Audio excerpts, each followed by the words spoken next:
Hi, I'm balancing my checkbook on the computer. I just love computers. I enter my starting account balance, enter my outstanding checks, this is the last one, and then hit a button. The spreadsheet automatically shows how much I've spent and gives my account balance to the penny.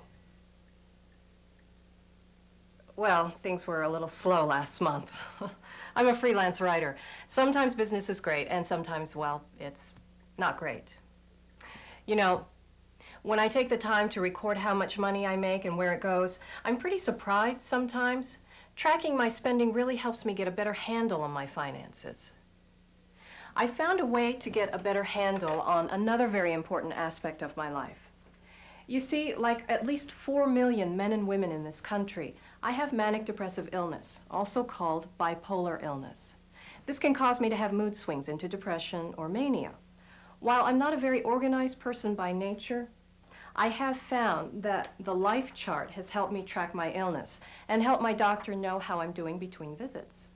The first few months I filled out the life chart, I was really surprised to see how often I could experience ups and downs in my mood and my ability to function. My doctor was also able to see whether my medications were working for me or not, and she could respond to changes in my illness more rapidly and effectively. As for me, I can see early on when my mood starts to go up and down so I can alert my doctor to problems before the symptoms develop into a full-blown episode. The life chart has given me a much better perspective on how my bipolar is affecting my life day by day. The life chart asks you to give daily feedback about details such as the medications you're taking, your mood, the severity of your symptoms, how much you're sleeping, and important life events. You'll start a new chart each month.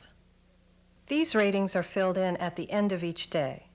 It takes only a minute or two and can easily be done when you take your evening medications. It can actually help you make sure you've taken all your medications for the day.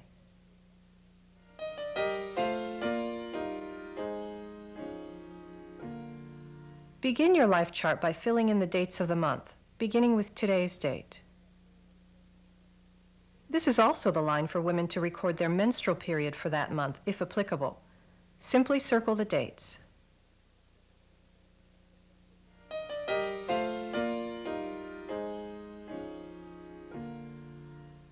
One important part of the life chart is the medication section. In the left column, list each medication you're taking and the dose per tablet. For example, lithium, 300 milligrams. At the end of the day, enter the total number of lithium tablets you've taken for the day. On this day, it was 4.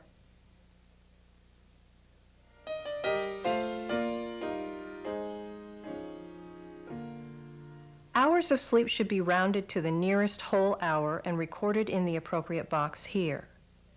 If I slept 4 hours and 45 minutes last night, I would round it to the nearest whole hour, or 5.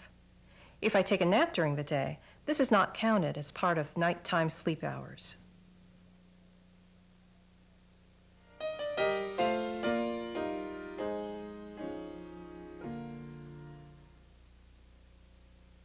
Life events are important occurrences in your life, such as getting married, losing a loved one, the birth of a child, graduating from school, being fired or getting a new job, or major financial problems.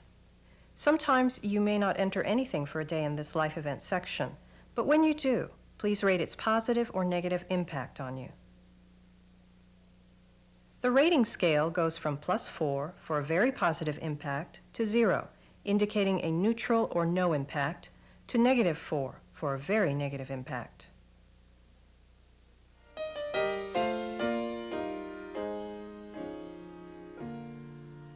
At the lower left corner of the life chart is a mood scale which ranges from 0 to 100.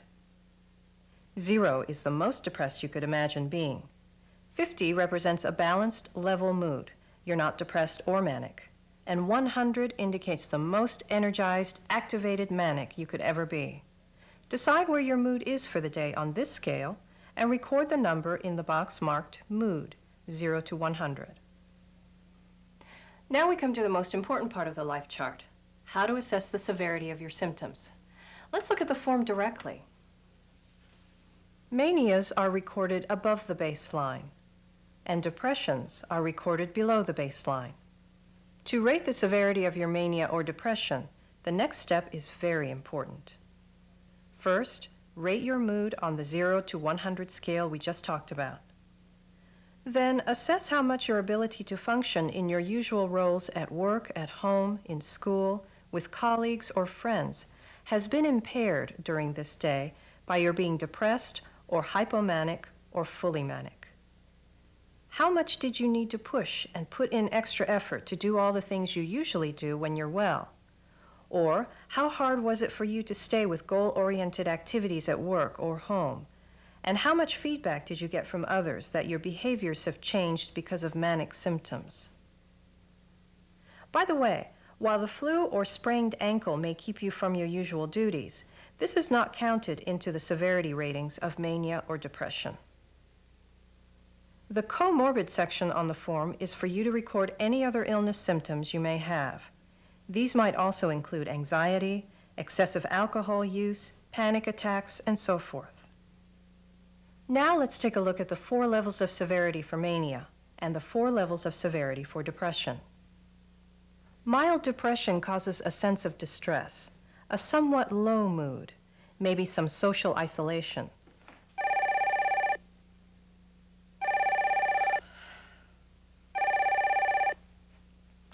Hello?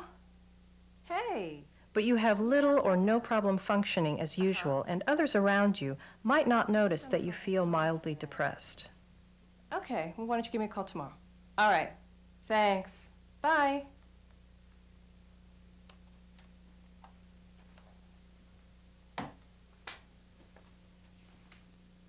For symptoms of depression, trace along the bottom edge of the box, in this case at the level of mild depression. Connect the line to the previous day's entry.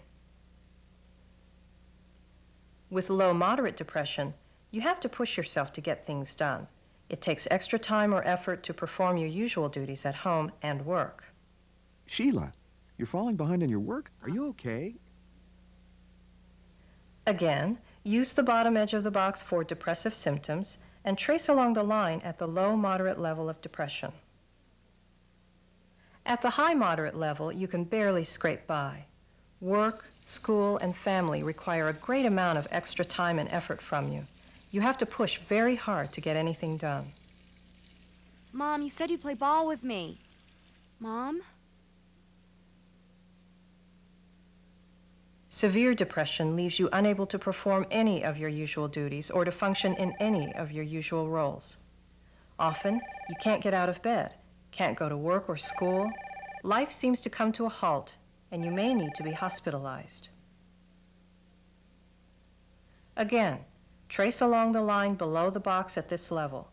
For hospitalization, blacken in boxes of days spent in the hospital. While depression is at the bottom of the chart and you mark underneath the appropriate box, manic is at the higher portion of the chart and you mark along the top of the appropriate box. With mild mania, also called hypomania, symptoms are slight. You feel energized, sociable, and productive. You sleep less, feel elated, or sometimes more irritable. Hello? Hey, Deborah, how are you? Oh, I'm doing Symptoms great. have little or no negative impact and might even enhance your productivity. Yeah. Oh, I would love to help you out anytime. Okay. All right. I gotta run, hon. Yeah, the ladies are here for lunch. Okay, I'll talk to you later. Bye. Coming! Again, trace along the top edge of the box for hypomanic or manic symptoms. Low moderate mania means an increase in the symptoms of mild hypomania, with added symptoms such as spending lots of money, being intrusive on the phone, driving faster, feeling more impatient or more irritable. People around you seem to notice that your behavior has changed. I don't know. I'm just feeling like super energetic. Well, let's go play some tennis or something. Well, what do you mean you gotta go? No, we haven't been talking that long. What do you mean I'm talking too fast? I'm not talking fast. No. Ow, stupid cabinet. Well, fine. You gotta go. All right. Again, use the top edge of the low moderate box for manic symptoms. At the high moderate level of mania, you sleep very little or not at all. You feel all-powerful, invincible, extremely activated, grandiose, better than others. Friends and family tell you that your behavior is very different, hard to tolerate. They might get angry and frustrated with you. Sheila, you're losing control. Slow down. I want to tell you, Sheila, this is not I how am you get not rich putting and famous. up with this.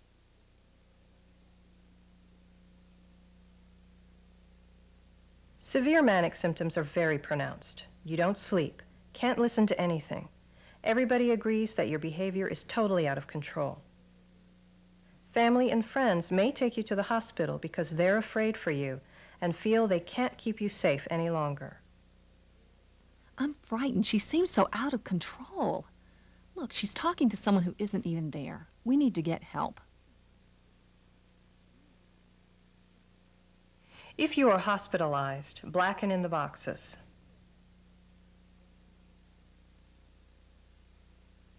Sometimes you might feel energized, activated, manic, but your mood is irritable, depressed, angry, anxious, or unpleasantly driven.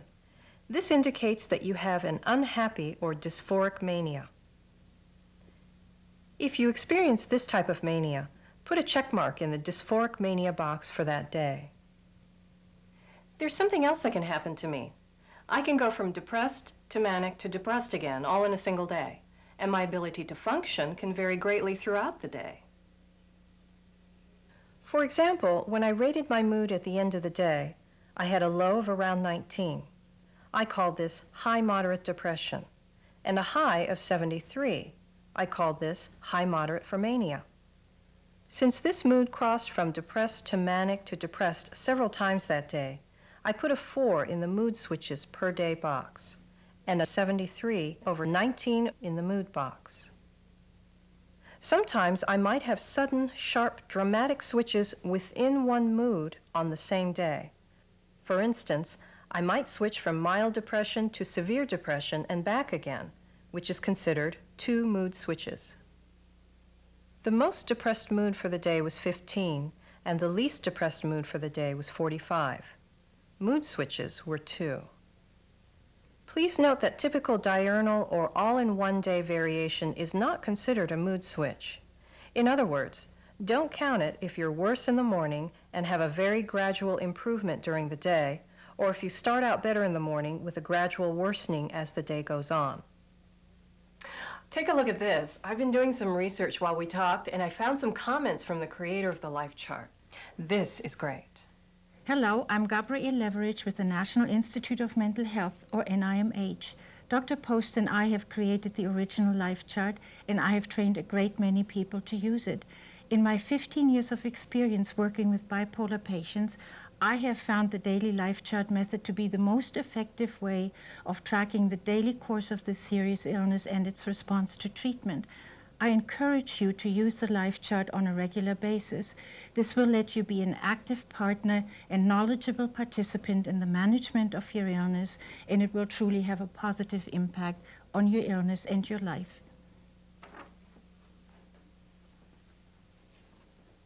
Filling out a life chart takes just a little time at the end of each day.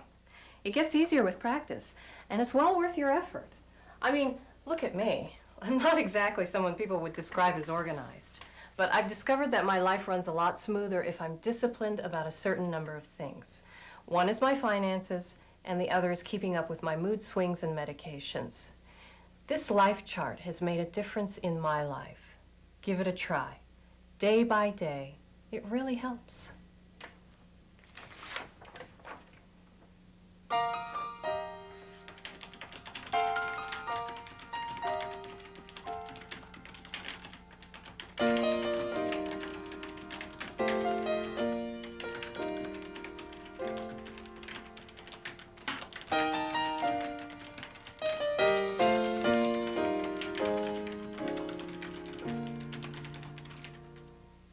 If you have questions about how to complete your life chart, please ask your clinician or check the instructions you received with your first chart.